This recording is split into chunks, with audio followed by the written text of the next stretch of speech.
Well, hey everybody, it's Mr. A, and congratulations. We are now in the final unit of Math 8, and there's only one topic for this unit. So we get through this set of notes, and we are finished completely with Math 8. And for our last topic, we're going to discuss how to calculate various probabilities and also learn how to count some outcomes of some events that have large numbers of possibilities. So, for this topic, we're going to expand on some knowledge from seventh grade, and we're going to calculate probabilities of multiple events, okay? Not just single events, but multiple events. And when we calculate probabilities of multiple events, those are called compound probabilities or compound events. All right? So, without further ado, let's go ahead and dive into the notes here. The first page is just going to be some review over some of the things that you discussed in seventh grade. So basically, again, a probability is the chance that an event will happen, okay? And we have some new formatting here, some new language here.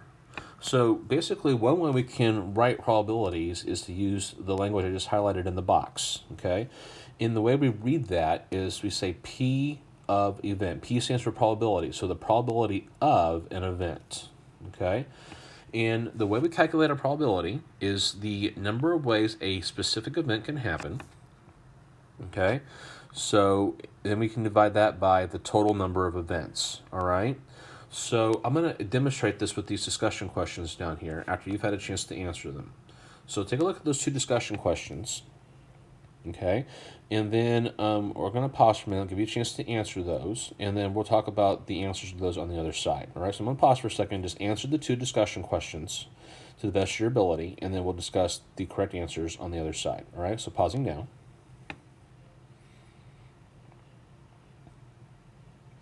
All right, so on the first problem here, when a coin is tossed, how many outcomes are possible? Well, if it's what we call a fair coin, which means that there are two distinct sides of the coin, then there are two outcomes, heads and tails. Okay, so we can put a 2 right there. And then what is the probability of tossing tails? Well, that's the specific event. So there is one way to toss tails on a coin out of two total possibilities. So the probability of tossing tails is 1/2. Okay? On question number 2, when I roll a six-sided die, okay, or a number cube, how many outcomes are possible? Well, if there are 6 sides to this number cube, and each side has a different number on it, which means it's going to be a fair die, then there are 6 possibilities, okay, or 6 outcomes. And it said, what is the probability of rolling an odd number?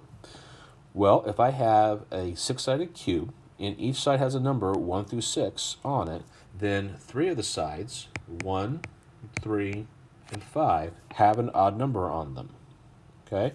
So the probability would be 3 out of 6 sides are odd numbers, and that reduces to, because I can divide those by 3, that reduces to 1/2. Okay? So that's how we calculate probabilities. So on this first page here, to example 1, we're actually going to do a situation just to kind of get us back in the swing of thinking probabilities correctly, okay? So if you read along with me under example 1, it says, suppose a bag contains 4 red marbles, 4 green marbles, and 4 blue marbles. A marble is selected from the bag at random, and we're going to express all these probabilities below as fractions in lowest terms. And I give a hint. I say how many outcomes are possible. So if you notice on the previous problem, number 2, where we did the die, over here, I listed all the possible outcomes of my event. I wanted an odd number, so I listed all the odd numbers, okay?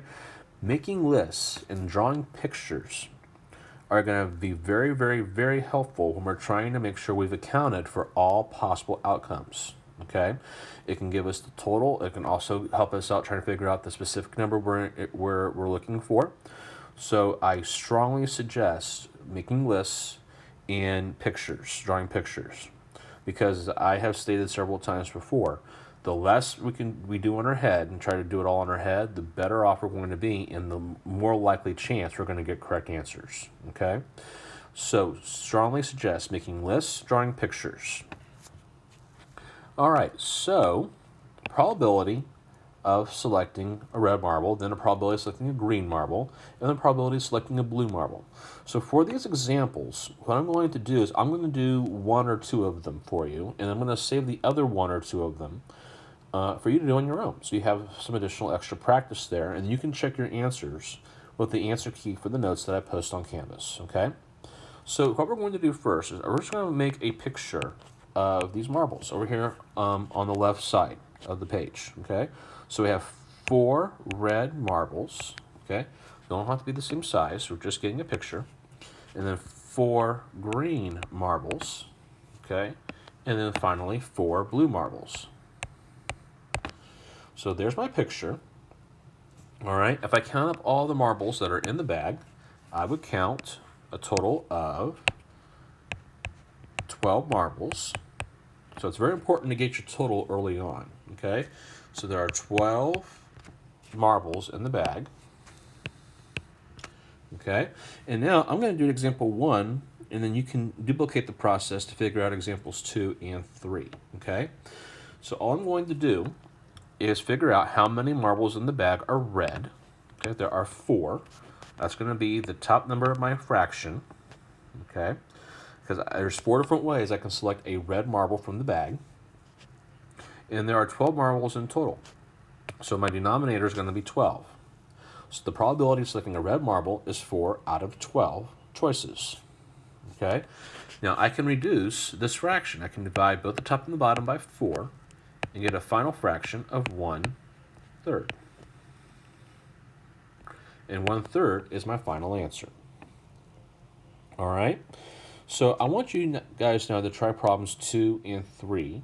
I'll pause for a second and then we'll discuss these on the other side. All right? So pausing now.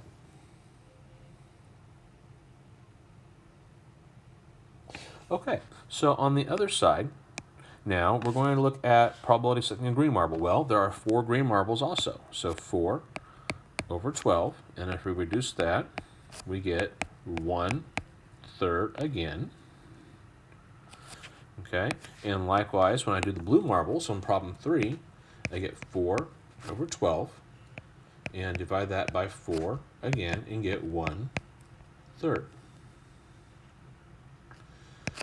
So in each case, the probability of selecting each of the colors is 1/3. When that happens, we say that there's an equally likely chance, okay, that each color marble can be selected, all right? When there's an equally likely chance that all possible outcomes can be selected, it's called a fair situation, all right? So a lot of the times we're going to be dealing with fair situations. For example, tossing a coin. A fair coin, if I say a fair coin, that means it has one side heads, one side tails, okay? A fair number cube or a fair die has all numbers 1 through 6 on it that can be even or equally selected, okay? It's not a loaded die, it's a fair die, okay? So those are examples of fair situations. So if you see the word fair in the setup, okay, then that's what that entails. One general thing that we need to pass along here before we start getting into our compound probabilities. Whenever we start a new example, like for example, example 1 with the red, 2 with the green, 3 with the blue, for example 1, the situation resets to the initial spot. Okay, so for example, notice that each time I started with 12 marbles in the bag, 4 red, 4 green, 4 blue. Okay, I didn't set one aside, I didn't pull out different ones each time. Each time I did the problem, I started with 12 marbles in the bag, and then I figured out how many were each color each time, okay? So every time you start a new example, okay, or a new problem, your situation or your scenario resets to its initial state, okay? So keep that in mind as we go through the rest of all these problems on these notes, okay? Because every time we start a new problem, we reset the situation, okay? We're going to go ahead and look now at page 2. And on page 2, we start talking about some compound events, okay? So on page 2, we're going to talk about independent events. And independent events happen when the outcome of event 1 does not affect the outcome of event 2, okay? So, for example, okay, if I tossed a coin and then I roll a number cube, whatever I toss on the coin has no effect on whatever I roll in the number cube. So these are independent events, okay? And we indicate independent events with the word and here, okay? So when I'm trying to find the probability of independent events, and I'm just going to tell you what it is. If we were doing this in class, we would experiment with this, and you guys would try to figure this out through experimentation. But we are going to just set that aside. I'm just going to tell you what it is and just use the result at this point. Okay? So the probability of event A happening and then event B happening afterward is the probability of event A times the probability of event B. Okay? So basically what we do is we multiply the fractions together. Okay? And that happens when we see the word and on our probability question. Okay? So let's look at example 2. And again, I'm going to work a couple of these here, and then I'm going to say one of them for you to do. Okay? And on the right side here, it's a picture of a spinner. The arrow's not there, just so we can just see, get a clear picture of all the different sections of the spinner. And we're going to spin the spinner twice. Okay? So I'm going to do one spin, and then document that, and then spin again. Okay? And so I'm going to find each of these probabilities that are listed in example 2. So the first thing I'm going to do is we need to figure out how many different outcomes of spins are possible. If I spin the spinner one time, how many different outcomes can I receive? Okay, so I'm going to pause for a second and let you figure that out. Then I'll go over it with you on the other side. Pausing. All right, so here's the thing. If there's 8 sections on the spinner, then I can spin any number 1 through 8 on any given spin. So there are 8 total possibilities, okay? So that's going to be my denominator number for all my probabilities that I'm about to do for examples 1, 2, and 3, okay? So now I'm going to go through example 1 with you, all right? So the first thing we're going to do is we're going to figure out the probability of spinning 8 on spin number 1 and then 5 on spin number 2. There's our and right there. So I know that these are going to be multiplied together. We'll talk about that later on here in just a minute. But first of all, notice that if I spin 8 on spin number 1, it has no effect on spinning 5 on the second spin. So these are independent events, which means that's why there's an and there between them. Okay? So I'm going to count up how many 8s are on the spinner. I have 1 right there, okay? And then I'm going to figure out how many 5s are on the spinner, okay? And I have 1 right there. So I'm going to write this information down. So I only have 1 8, okay? And I have only 1 5. All right. And so what I'm going to do is the probability of spinning 8 will be 1. There's 1 8 on the spinner over 8 sections, okay? And it's a fair spinner, okay? It says so in the directions, so that means that you have an equally likely chance of landing on each number. Each number takes up the same amount of space, okay? And then 1 5 on the spinner, so there's a 1 in 8 chance of that also. Now, a lot of students might write 1/5 here because they will mistake it for 5 being the number we're trying to spin. But there's only 1 5 in 8 possibilities. So it's still 1/8 again, okay? So we have our probabilities here, okay? It's 1/8 for the first spin, 1/8 for the second spin. We're going to multiply those together to get the total probability. We're going to multiply straight across, all right? 1 times 1 is 1. 8 times 8 is 64. So the final probability for example 1 is 1/64. All right? So we're going to reset the problem. I'm going to erase these dots over here on the spinner. And then you can do problem 2 on your own. I'm going to say that one for you to do on your own. And you can then check your answer with the answer key that I am leaving on Canvas. Okay? And we're going to go right on to problem number 3 down here, okay? I'm going to zoom out on it a little bit, and let you read it. Why don't you read it, start doing your counts, and then on the other side, we'll go over your counts, and then we'll figure out the final probability. Okay, so pausing for a few minutes.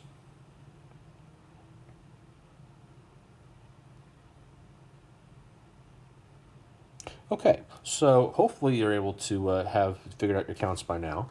So question 3 says, what is the probability of spinning a number that is greater than 5 first, okay, and then a number less than 6 on the second spin? So let's mark the text here.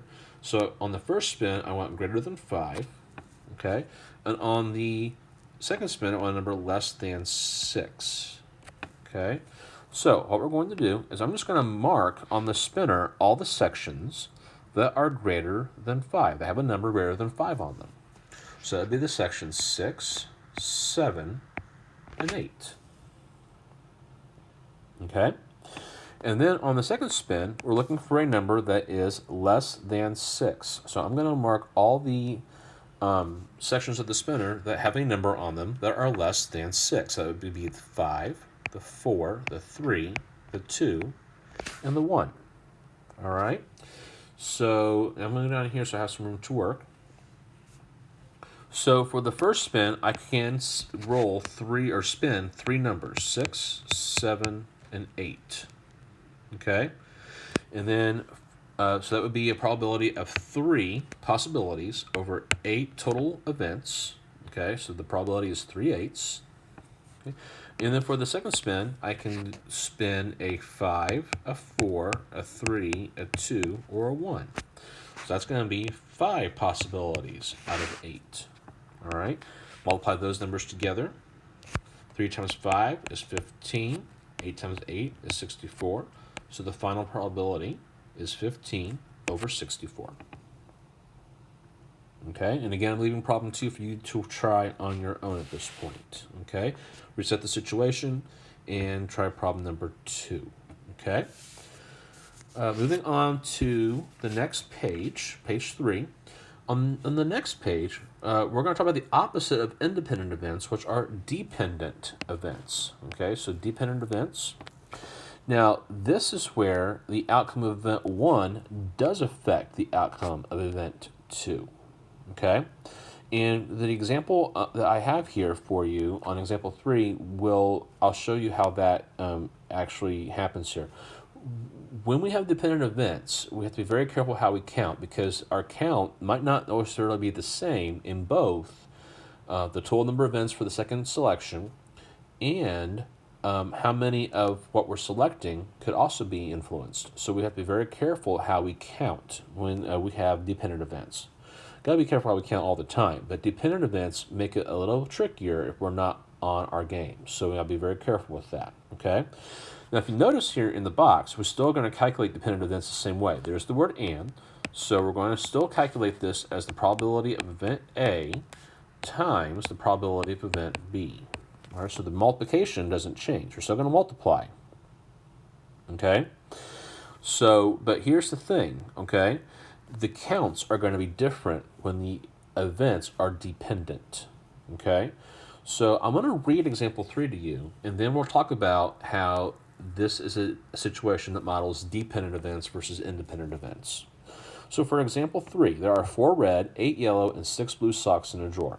Once a sock is selected, it is not replaced. So let's go ahead and highlight that. That's very, very important here. That's a difference maker. Okay, we're going to express each probability below as a fraction in lowest terms. That language there, it is not replaced, distinguishes this situation as being a dependent situation, because I'm going to have one less sock to select from for my second selection, because I'm not putting that first selection back in the drawer. If I put that first selection back in the drawer, it would be an independent situation. But if I don't, then it's going to become a dependent situation, okay? And I'll show you why here with the totals in a minute. In fact, let's go ahead and get some of this figured out here. This is a great problem to draw a picture. So let's go ahead and do that. I'm actually going to draw a picture over here on the right side, okay? Mapping all the different color socks we have and their quantities. And then we'll start taking a look at what I mean by how this is going to be a dependent situation, okay? So we have 4 red, so 1, 2, make that a little bit smaller there. So 1, 2, 3, 4. They didn't work very well, but that's okay. 4 red, 8 yellow, so 1, 2, 3, 4, 5, 6, 7, 8, and then 6 blue. So 1, 2, 3, 4, 5, 6. Okay? And here's what we're going to do. We're going to take this picture right here, all right, and we're going to copy it and paste it for each one of our additional problems here. So there's one for problem 1, one for problem 2, one for problem 3. So we'll have a new picture for each problem. Okay, now going back up here to the original problem, problem number 1, the first thing we always do before we start calculating probabilities, again, is to get your total. So I'm going to pause for a second and see if you can figure out the totals. Whoops, I forgot to change my pen size. The totals for pick 1 and again for pick 2. So I'm going to pause for a second and see if you can figure that out. Okay, pausing now.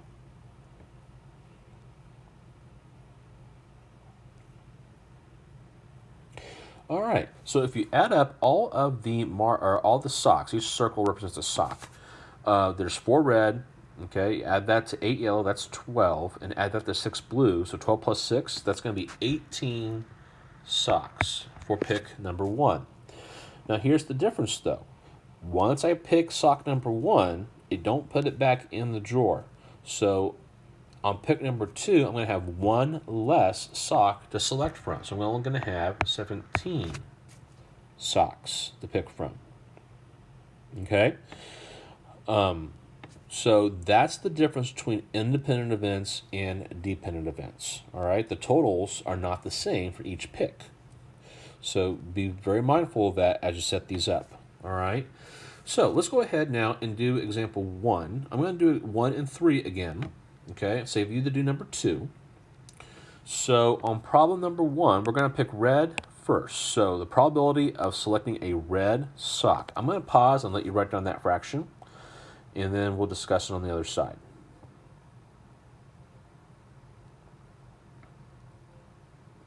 Okay, so if you did it correctly, you should have selected 4 because there's 4 red socks, and a denominator of 18 because there's 18 total socks. All right.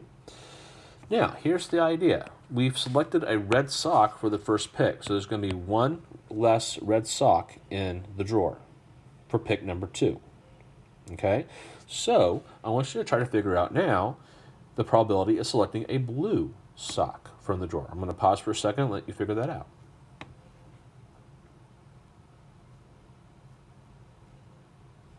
Okay, if you did it correctly, there are 6 blue socks in the drawer. Okay, but that's only out of 17 possibilities because there's 1 less sock now in the drawer. Okay, so it's going to be 4 over 18 times 6 over 17.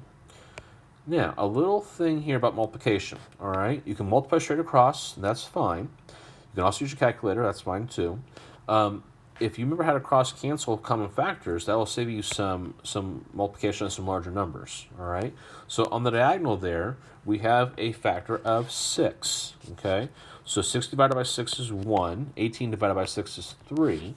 So when I multiply these across, 4 times 1 is 4, 17 times 3 is 51. So my final probability this time is 4 over 51. All right. Now we're going to go down to example 3. Okay, down here at the bottom, probability of selecting a blue one and then another blue one. All right. I'm going to let you try that one here for a minute on your own and see what you can do with it. Then we'll talk about it on the other side. Okay, so pausing now.